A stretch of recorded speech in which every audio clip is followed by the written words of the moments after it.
Arestado ang isang lalaki na sangkot umano sa viral na insidente ng pang-hold up matapos itong matuntun ng pulisya sa barangay Nazareth, Caguinduro City noong Abril 30, 2026. Na-recover mula sa kanya ang hinihinalang shabu at isang patalim. Kinilala ang sospek sa alias na Kuko, 24 anyos, residente sa barangay Carmen ng nasabing lungsod.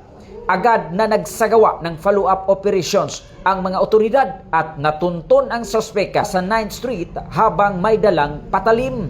Sa paglapit ng mga pulis, nakita ang isang bladed weapon na tinatayang 15 pulgada ang haba nito. Nanlaban umano ang sospeka dahil upang magkaroon ng maikling habulan. Tuluyan itong naaresto sa loob ng bakuran ng San Antonio Parish Church sa 12th Street ng nasabing barangay.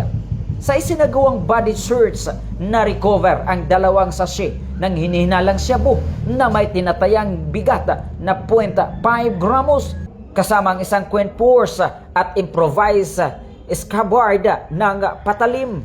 Isinailalim sa forensic examination ang mga nakumpiskang iligal na droga sa Regional Forensic Unit 10 sa Patag, Cagayan de Oro City.